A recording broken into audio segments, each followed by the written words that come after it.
It's Rich Keefe, it's the Dork Podcast. Ryan Davies, it's the Dork Podcast. Hashtag, it's the hashtag Dork Podcast. Thanks for tuning in to another episode of Hashtag Dork. My name is Rich Keefe. Ryan Davey is off for tonight. He'll be back next week when we're talking weapons. So filling his shoes tonight is the TLDR boys, Dr. Joe and Nick Friar, making their triumphant return to Hashtag Dork. Fellas, how are you? Just dandy. I'll say this is a bad one for Davey to miss. He's going to be upset with us. And I know I'll get to it in honorable mentions, but there's one that I'm sure would be like his number one that did not make our list. So he'll be pissed about that for sure. But listen, he's off. So that's what's going to happen. It's the name of the game. That's his loss. I was trying to do my Davey deep dick, but not quite as good. Do it the whole episode. You got it. It's not me. It's fine on my end. Yeah. It's gotta be yours. It's gotta be yours. So it's gotta be the connection. This, as the title would suggest, this is the top 10 graphic novels of all time, non-DC, non-Marvel. And one thing that came up over and over and over again as I was trying to put this list together, because at first I'm like, well, that's not DC, is it? Or that's not Marvel, is it? And then I'd look into it, and time again, they would pop up as Vertigo. So a lot of people might look at this list after the fact, and if we post this list after the fact, they'd be like, what about this, and this, and this? And so most of my personal favorites are Vertigo, which was a DC under the umbrella of DC. So we made the decision to not include those in this list, which led me to say, fine, but we should do a top 10 Vertigo at some point. We should absolutely do a top 10 Vertigo at some point. And Vertigo is coming back. So we'll figure out whenever that officially gets announced. I feel like we're going to get an update at New York Comic-Con. I'm not certain, but it's in my bones. I feel like something's coming with that. Because that got announced last year. But yeah, my thing is, Keith, if it's published by Marvel, if it's published by DC in their family, because like there's Icon, there's other places where like within Marvel that had stuff in the past. We can't include it. To me, it's just that you have to report to the big cheese in some capacity with that. Yeah, and I have no problem with that. But it's funny. It's like American Vampire, Preacher, 100 Bullets, Fables, like legit my favorite comics ever written. I'm like Vertigo. Like Why the Last Man. They're all fucking Vertigo. It like kind of blew my mind.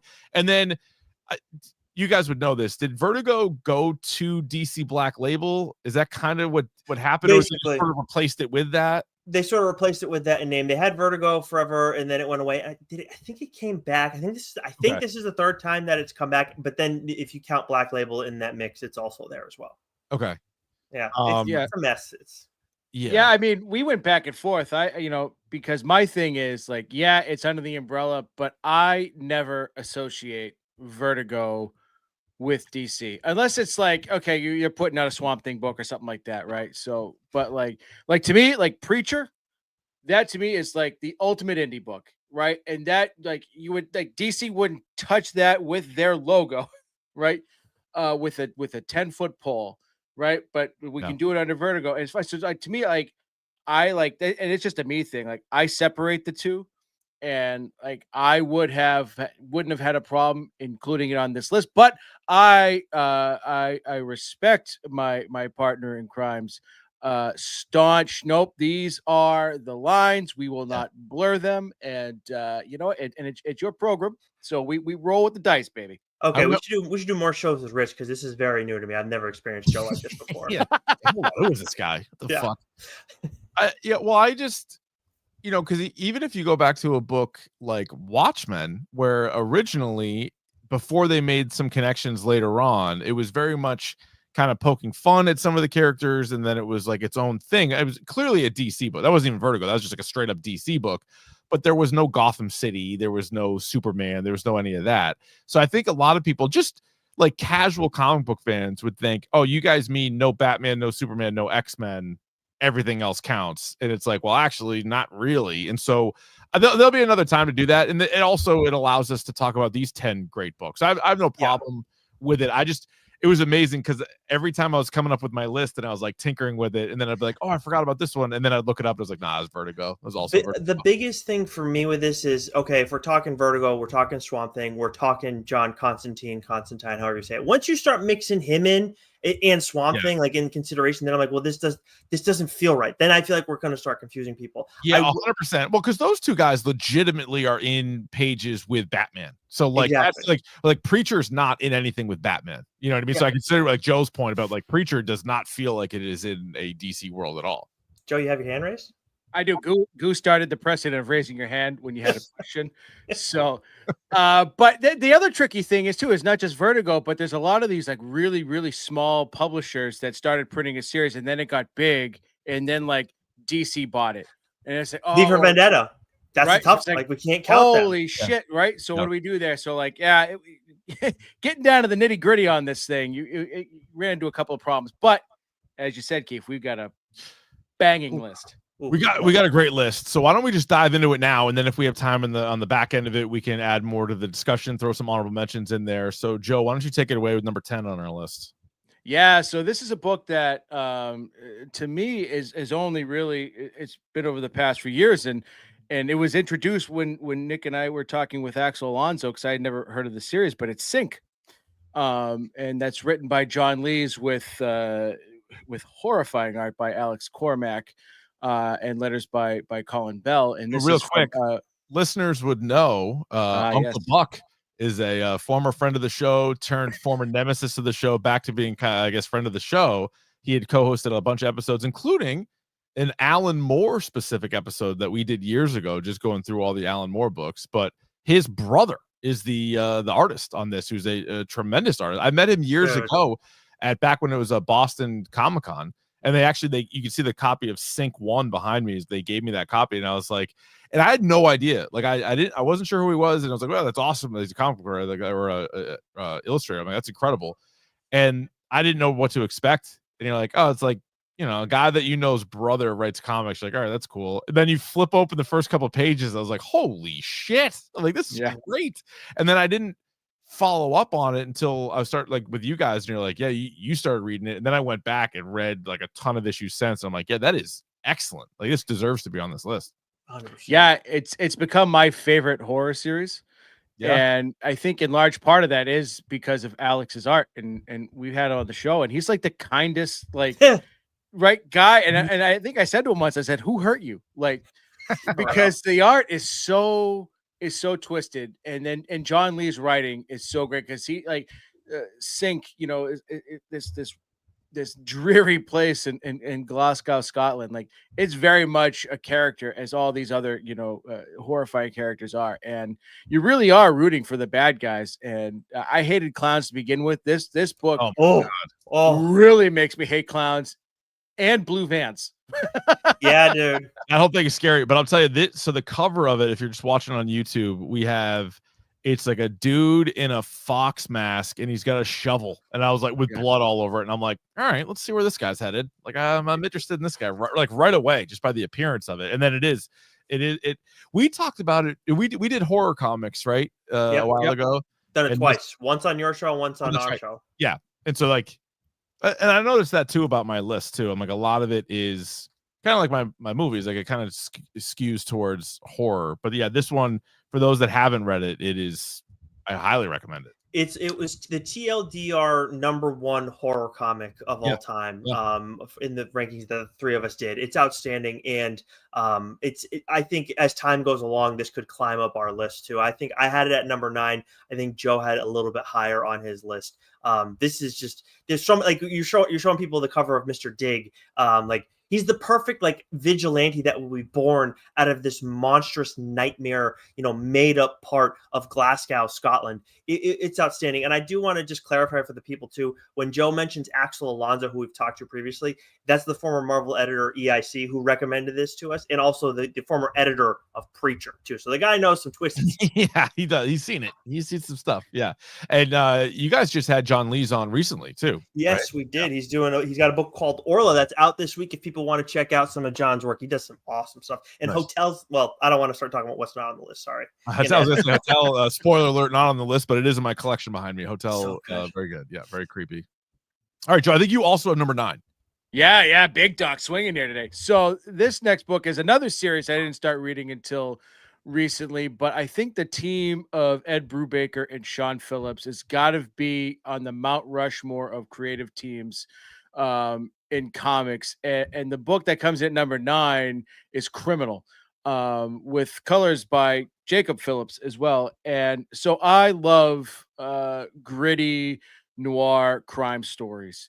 And there's a little bit of a theme with our list today in some of those books. And this, to me, I think this is really what put, Brubaker and Phillips on the map. And their books are so accessible, they're so readable. They really do read like, like mini novels. And they're so interconnected, but it's not so convoluted, because sometimes you can kind of read these stories and it's like you're getting these references to all these different characters and you're trying to keep what is what. No, it's like they keep the stories really nice and tight, the characters really nice and tight. So when you go from volume to volume, because these are put out in graphic novel form, which I am finding more and more these days, I appreciate. Not that I'm a big trade waiter, but like there's certain books I find that just read better when you can read them all at once.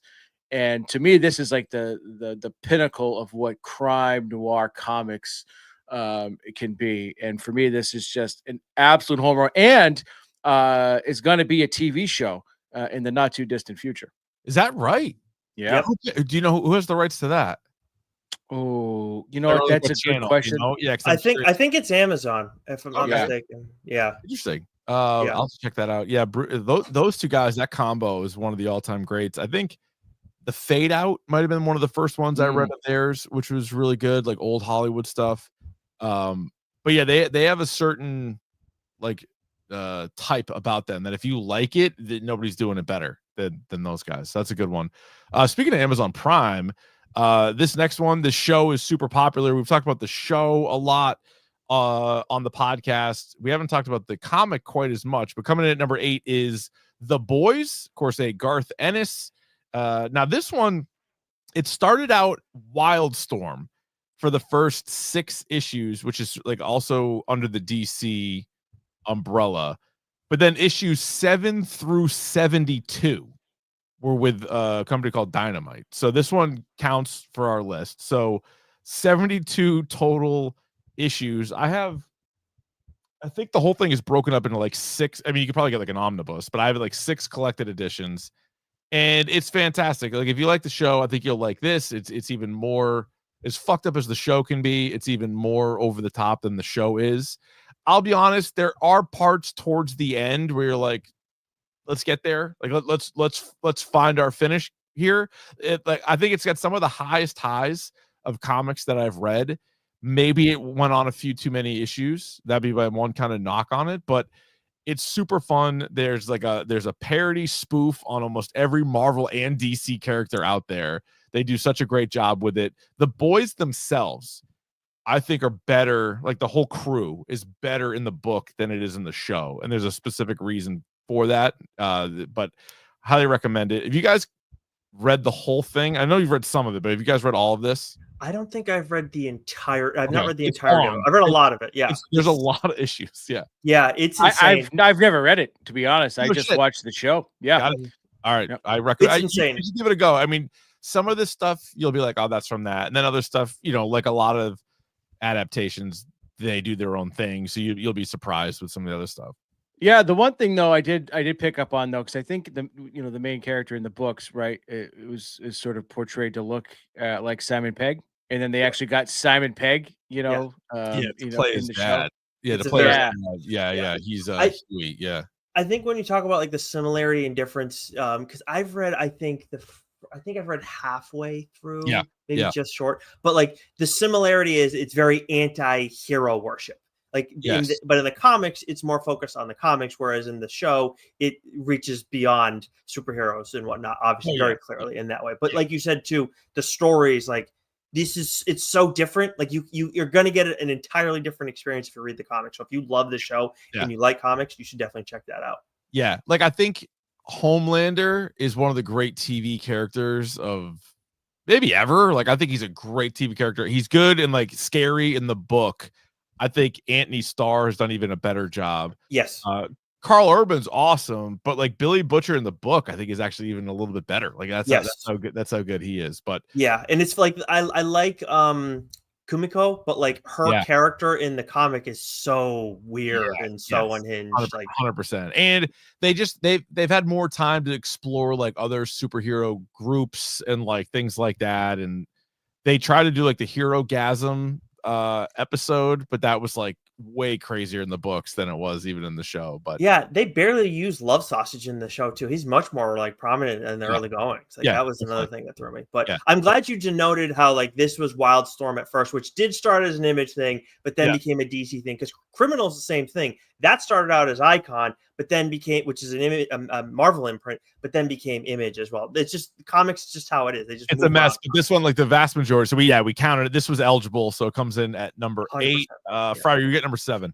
Yeah. So this is a joint that I think most people are familiar with, at least in name, and that is Sin City, written and drawn by Frank Miller, of course, over at Dark Horse Comics. This was at number 8 on my list. Keefe also had it on his list. And this actually has always been a Dark Horse title, but it was not printed as single issues originally. This came out in Dark Horse Presents in, I believe, 1991 in issues 51 to 62. And then from there, it obviously became this monstrous thing. And we've got 7 volumes of Sin City. And the first volume is the one that everybody knows. That is the one from the big screen. That is titled in the comics as The Hard Goodbye. Of course, that's the story with Marv that we saw in 2005. And when we talk about big screen adaptations, while I think it's not something like I was just talking to Goo about this. Like my wife didn't necessarily love Sin City when I showed her it, but I think if you're someone who loves the comic book medium, it's one of the best, like taking it from the comic to the big screen, not just from a story standpoint, but from like the way that like the way it's shot and everything like that. I mean, correct me if I'm wrong, Keith, I don't think we've seen anything like that on the big screen.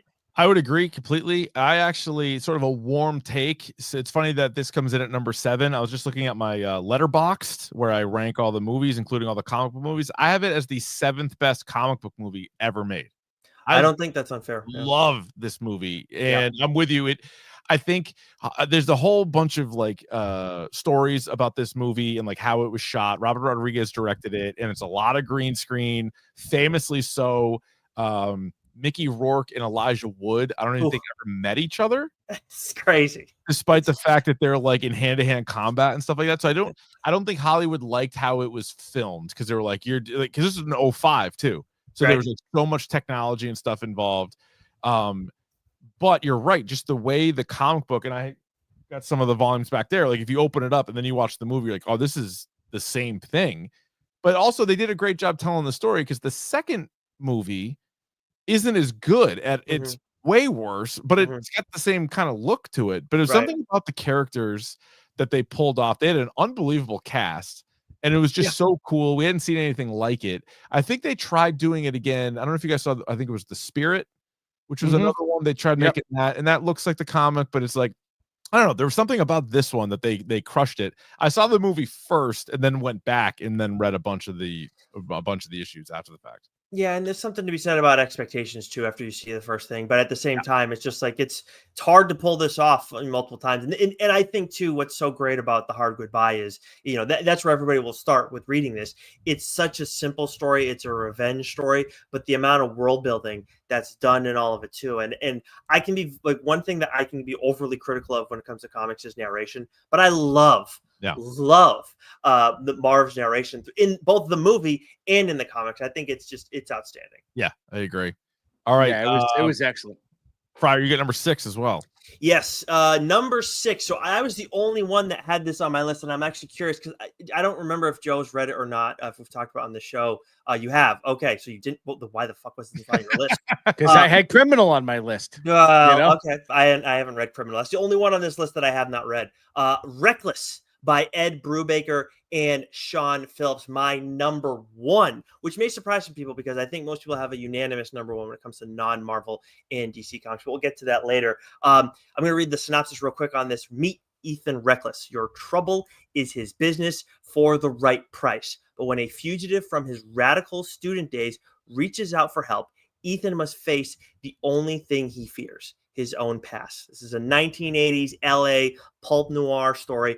These are, so when we talk about all these, a lot of these are collected editions, and that's very normal in comics. There's original graphic novels is a thing, like manga, it very much does that. But with comics, usually it's you come out in single issues and then you get in trade form. Reckless, each single one is an original graphic novel, and they've all crushed it from a sales standpoint, which I think is just massive when you compare it to some of these other titles. But where you have Ethan too, like he's such a like an easy character to invest in. You have Anna, who is his assistant, and at one point we get a story told from her perspective. When I wanted to read this for like when I first saw the cover of the first volume, and I just took my time getting to it. But when I finally checked this thing out, I could not put it down. I remember distinctly, I was visiting my in-laws. I was like, oh, I'll check this out. And it's like late at night or whatever. And I'm like, I gotta go to bed, dude, but I can't put it down. I read it on your recommendation and I loved it. I thought it was fantastic. It didn't make my list, but it doesn't mean it's not good. Like there was a lot to consider. I'm glad that Brubaker though is on here a couple of times. Like it is He's so good. Yeah. Oh yeah. And this one sucks you right in. I'm with you. Yeah, this is one of those books. You know, there was a book that I had on my list, but I could have picked any like by Jeff Lemire and put them on there. Like it's the same thing with this. Like you could pick any title from Brubaker and Phillips and have it on your top 10 and not argue it. So I will Criminal, you know, Friar, you know, Keefe with Reckless, but it's the same. Like they've found like their calling in telling these gritty stories, right? Whether it's 1980s, whether it's you know early 40s, 50s Hollywood, just that noir style. Like the stories are all tightly told. They all you know wrap up perfectly, and they pull you in. Like you fly through these Oh you my know God. these books in no time. That's like I said earlier, it makes them you know so wildly readable. You could read through what is it 3 or 4 volumes of Reckless. There's you know Yeah. 6 volumes of Criminal or so, you know, so like it's just, and they've got some other ones too that are all they're all so good. And like again, this is one of the best teams going. Yeah, they are, and that's why they can do OGNs because not many people can do that. Not many teams can do that. I would say if you like Marvel and DC stuff, and you're like DC stuff, and like, oh, where do I go? Like, if I want to start something else, I think these guys are a great place to start, especially for guys of our age, maybe a smidge older than you guys. Even like that would like Ed Brubaker and Sean Phillips, 100% would work. Yeah, it's also a good example of when people just think comic books are Justice League and Avengers. And Yeah. like, well, this is also a comic book. So like you can't just like trash. You know, like I don't like all the superhero stuff. It's like, what about this? Like this is an incredible story, and like yeah, there's pictures in it, but like I think you'll enjoy that too. Yep. Anyway, that's a great one. All right, Joe, number 5. Coming at 5 is Die. This is from Image Comics, written by Kieran Gillen with gorgeous art by Stephanie Phillips, and letters by Clayton Cowles. Hans. This is Sorry. what? Stephanie Hans. Oh, I wrote said that's Phillips. my fault. That's my fault. I had Grim. I'm sorry. I had Grim on the mind. We're and on top of this on the show, everybody. I apologize for correcting Joe. Go ahead. For those of the dork, you know, the podcast, you know, listeners and watchers, I am sundowning at the tender age of 43. So Stephanie Hans, thank you. She's an absolutely gorgeous, you know, artist. And so anyways, I had not read comics for a very long time. And so when I started getting back into them, going to my at the time local comic book shop in Slummersville, you know, one of the guys said, "Hey, you should check out this book." Kamikaze. No, it was Union Square. Union Square. They had one in Davis Square because when I lived in Medford, I would pop in on that one. They had one Meffa. Yeah. In Meffa. Okay. But no, this was the guy who's like, hey, you should, you know, because I'm looking, you know, I would go in from time to time and just grab, you know, the classic sort of graphic novels, have them for my collection. Then I started, you know, I'm gonna get back into, you know, into the floppies, and he goes, you should check this book out. You know, it's a fantasy story based on, you know, tabletop games, role-playing games, you know, and from the first issue, this is really what got me excited again for comics, and I haven't looked back. It was like this, it was Middle West, it was Chip Zdarsky's you know, Daredevil, you know, Something's Killing the Children. So like I hold this book personally in very high regards, but it is one of those things where if you like a great fantasy story, you know, this is going to pull you in because the art is just out of this word. Kieran Gillen's storytelling is fantastic, and it's tight. 20 issues, right? D20 die, right? And it's one of those things you got, like Nick always says he had to be in the right frame of mind for, because it gets heavy, right? And it gets out there, but it is so effing good. And if you're looking for something that looks a little different, that reads a little different, like this is a perfect book for that. So this changed me, this book, like similar to Joe, but in a different way. I've always been very like, I don't know, like I would let art get in the way sometimes for me through the years. Like where it's like, oh, this isn't the art style for me. But like this is where I learned, no, you need the right art style for the story. And Stephanie Hans was 100% that, because there's so much weird shit that's going on with this series where it's like these kids, and I actually reread the first issue recently and I was like, God, this is so good. These kids come together and play this tabletop game, and like there's something special that one of the kids has done. And then it turns basically into like D&D meets Jumanji, and these kids are gone for like 2 years. Then they come back by the end of that first issue, but then they get sucked back in again, like as adults 25 years later. That's all in the first issue. And then it's like, we had one friend that got left behind, and it's like, we found the friend, and he's not okay, everybody. So yeah, this thing absolutely changed me. And I do think that most people making these kind of lists would have The Wicked and the Divine be their Kieran Gillen book that makes the list. But for Joe and I, like, it just had such a profound impact, and we had a great time talking with these two when the run ended. To be able to talk with them when their series ended, like after what it did for Joe and what it's done for me, was a special experience too. Yeah, it's funny you talk about that with the art, because I remember when I first got back into comics and I went through and read all the essential Batman comics, and reading Arkham Asylum, you're like, this is fucking bananas. You're like, look at this, like the way the words are written, like the way everything, like all the color, and you're like, what even is this? Like you go from reading like the Dark Knight Returns into like year one, then you read that and you're like, this is crazy. But yeah, you're right. You got to sort of set that aside, because we all have stuff that we kind of prefer or that we're sort of used to, but then sometimes, you know, the story is just too good. All right, coming in at number 4, and this is one that technically was on all of our lists, and we could sort of talk about all the different ramifications of this, but coming in at number 4 is Teenage Mutant Ninja Turtles: The Last Ronin.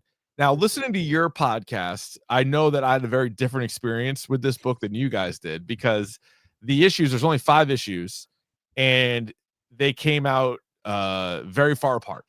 I forgot about this. No, it's like 5 years.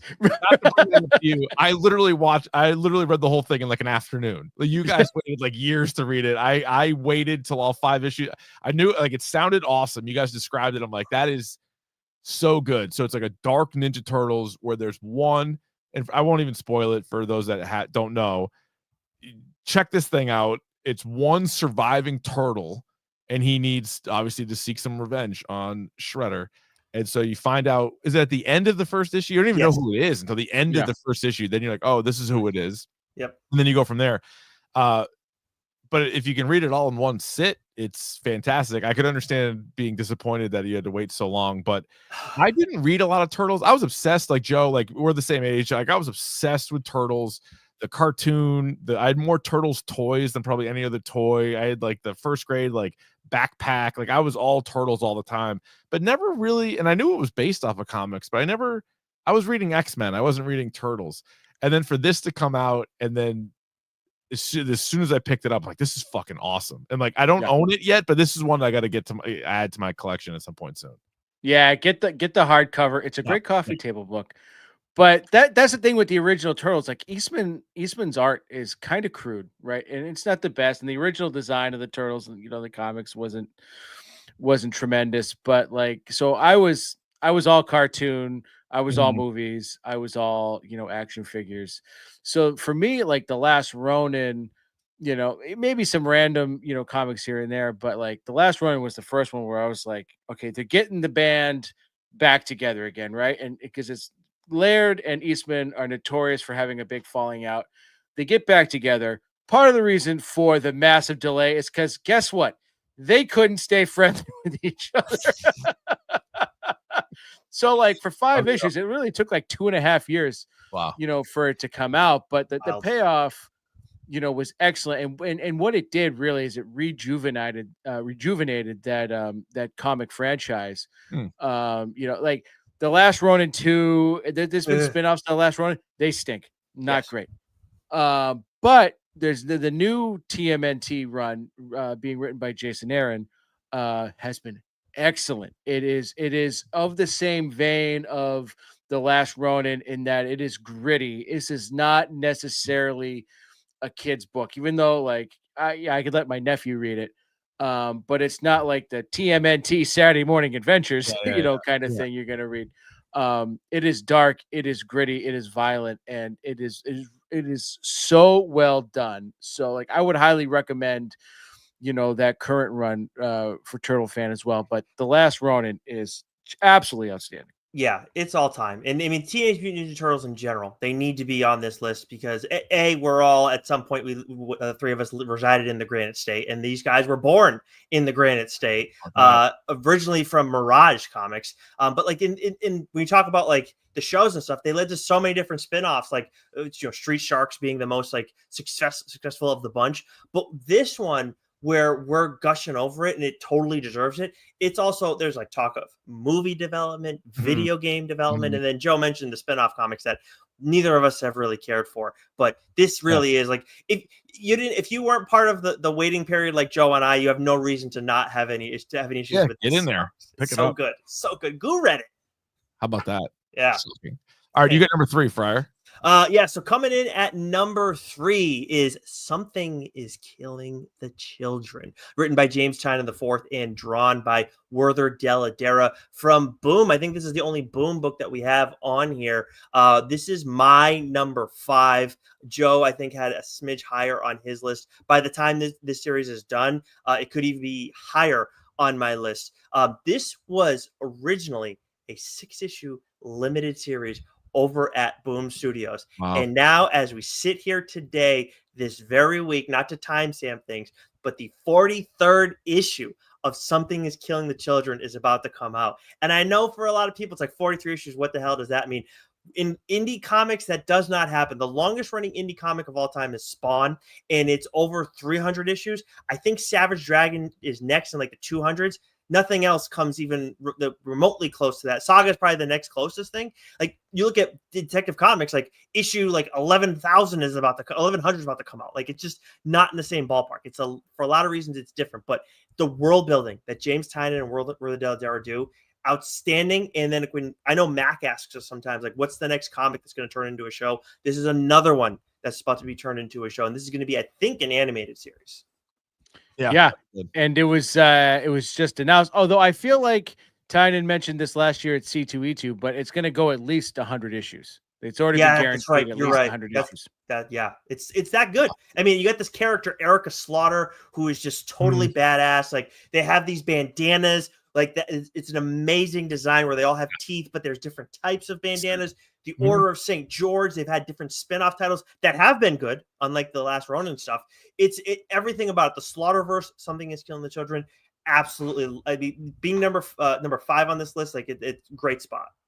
Number 3. 3. Pardon me. Sorry. Number 5 on my list. Coming in at number 2, speaking of comics that had a long run, let's go with The Walking Dead from Image Comics, Robert Kirkman, and it was 193 issues, which I have proudly read all of them. I've mentioned it, I think, with you guys on and off the air. This is what got me back in. Read comics as a kid, then loved the TV show, The Walking Dead. There was like, hey, it's based on a comic, so I started reading issue 1. At that point, they hadn't finished it, but they had written a lot of it, and so I was able to get like a compendium, read all of that, maybe the second one, and then at that point started getting like volumes and read all of it. And yeah, it's long, and there are some like kind of filler volumes. Like how can there not be when there's like 32 volumes or whatever it ends up being? But the highest highs, I love it. If you even like the show even a little bit, check out the comic book. And then you got a lot of summer reading, fall reading, winter reading, spring reading.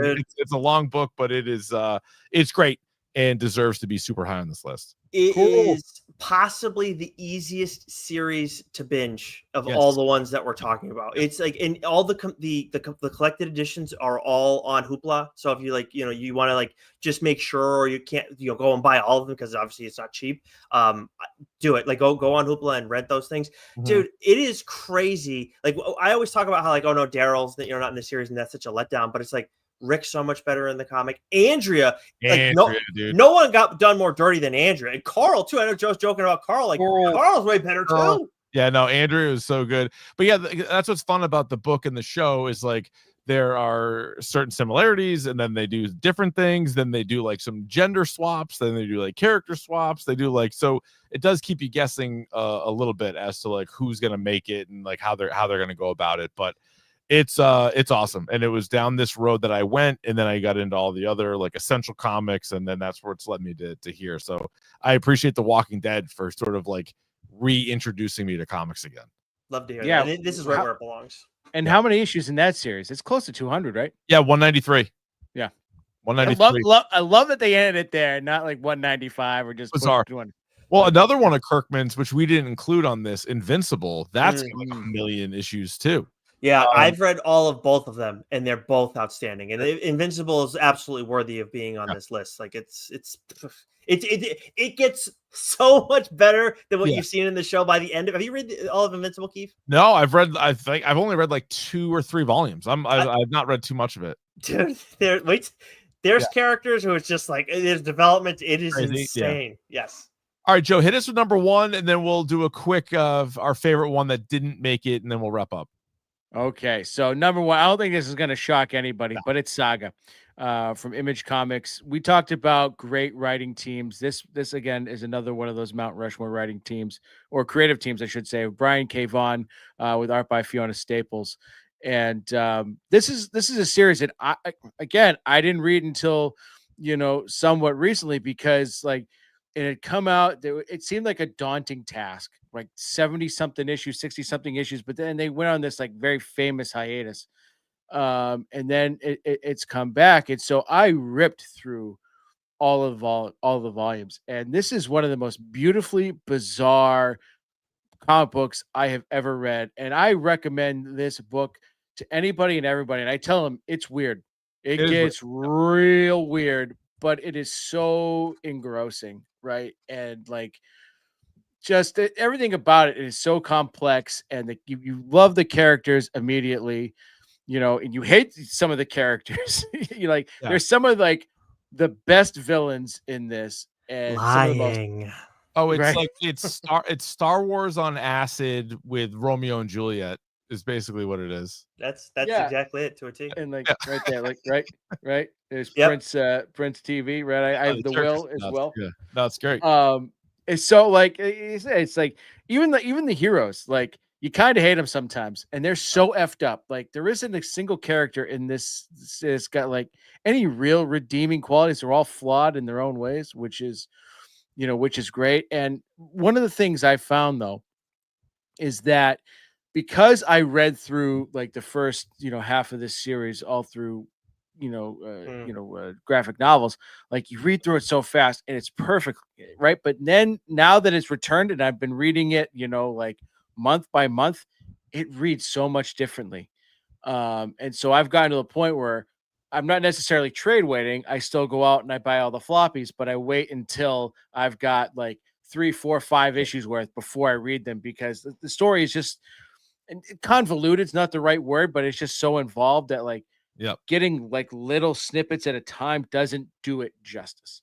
Yeah. Oh, you definitely want more. Like you can't believe that issue's over. Yeah, I agree with that. So I had The Walking Dead number 1 on my list and not Saga. And in part it was like I know how Walking Dead ended, and I know like there's the full run, and there it is. So like with Saga, at some point it could be number 1 on my list, but I'm like, all right, let's see how I trust Brian K. Vaughan, one of the great writers ever, to figure it out and have a satisfying conclusion, but we don't know. Like we haven't seen it yet. So yeah, it's very fair. We have no clue. Friar, what was your favorite one that didn't make our list? So one that I actually didn't include on my list, but is to what you're talking about, Keefe, with like The Walking Dead versus Saga, where one's ended, one hasn't.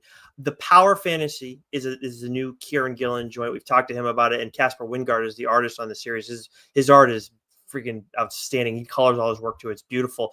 That series was up for best, I think, new series at the Eisner. It lost to Absolute Wonder Woman, which we also absolutely love. But the Power Fantasy has just finished its 2nd volume, and I cannot get enough of this series. There's this character, Etienne Lux, who's like this control, like he's basically like he's like Charles Xavier, but he's he goes that extra step. He goes that extra mile, and he'll pull the trigger when it's like, I don't know if this is the right move. He's like, no, it was the ethical choice. That's what it was. Like every time, he's very unsettling but very smart and calculated. So it could not be included on the list. It's too early in the series. But down the line, it will be on my list. I should mention this because Davey's not here. There were 3 OG heavy hitters. I voted for 2 of them, but they didn't make the list. And there's also different versions of them, so it would have been tough to figure out. Some of these ones are very self-contained that we had. Right. But I'm sure Davey would have had The Crow really high. I know Davey would have had Spawn really high. There's a lot of different versions of it, but again, Spawn just we got to throw his name out there, and then Hellboy being the 3rd. Yeah, and I had Hellboy on my list, and I love Spawn, but I feel like there's a lot of weak points in Spawn where it's just like I just couldn't do it. And I feel like with Sin City, it is kind of like a representative of Hellboy and The Crow at least. Yeah. And then Joe, real quick before I get to yours, one that you guys put me on, you specifically, was That Texas Blood, which I forget when I read, like a year or 2 ago. Excellent. Fucking serial killer shit, just like grimy, like Texas obviously living, but cult stuff. Like if for those that are looking for like a horror book or something like that, check out That Texas Blood. What's your favorite one that missed? So I'm gonna there's a couple I had, but I'm gonna go with Essex County by Jeff Lemire. Now I could have almost put any Jeff Lemire book here. Whether it's Essex County, Royal City, Sweet Tooth. Sweet Tooth's tough. I wouldn't have counted because I believe that's DC. Yeah, right. So there's something about the way that Jeff Lemire writes that just hits me like a sack of bricks. And Essex County, and for the most part, they're all depressing as shit. Yeah. But like it hits me. It really does. And Essex County is one of those books. It's like, a little bit of glory days, it's a lot of self-discovery and all that.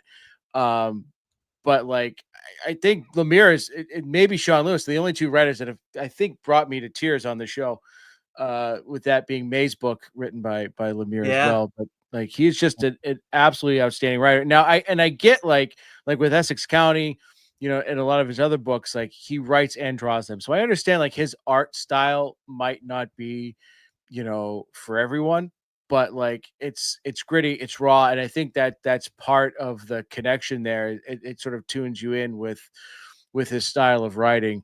But yeah, That Texas Blood too. Like Chris Condon's become one of my favorite writers. Right. Holy smokes. And Jacob Phillips being the artist on that. Again, it just taps into what makes Brubaker and Sean Phillips so well, and Jacob does the art on this, and it's like That Texas Blood could be a horror story, it could be a crime story, it could fit into a couple of different genres and excel in all of them. That would be a great series too, on like HBO Max or something. Oh yeah. All right. There you go. 10 through 1 for our best non-Marvel DC, which also includes Vertigo. We go Sync at 10, followed by Criminal, The Boys, Sin City, Reckless, Die at number 5, Teenage Mutant Ninja Turtles, The Last Ronin, Something is Killing the Children, The Walking Dead, and number 1 is Saga.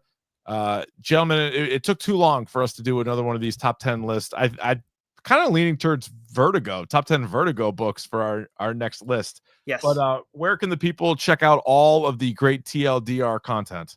We are on all the same podcasting platforms as #Dork. We're also on YouTube. We stream on Tuesday nights to make sure we're not competing with Dork. That's a good, smart call by you guys. Thank you. And we're also on Instagram Live if you fancy that more so. We're also on Blue Sky, Twitter, and on TikTok where we post clips of the show. And sometimes clips of our interviews that we do, which are our Friar Side Chats where we talk to creators across the comic book industry. We're talking about writers, primarily some artists as well. Sometimes we mix in editors, but obviously Keefe's one of Keefe's favorites, Scott Snyder, has been on 6 times, Joe? A bunch of times. Holy smokes. See him at Fan Expo. Awesome. 6 Timers Club, like he's fucking Steve Martin on SNL over here. He's got his own jacket and everything. Well, great stuff coming on, guys. Appreciate it so much. So check all their stuff out. TLDR Comic Book Club. Next week, Davey will be back. We're going to do Weapons, the new horror movie for one of the episodes, and I think TBD for the other episodes. Stay tuned. We'll let you know at Dork Podcast this week on Twitter and Instagram what the topics will be. In the meantime, Doc, Friar, stay curious. The hashtag Dork Podcast.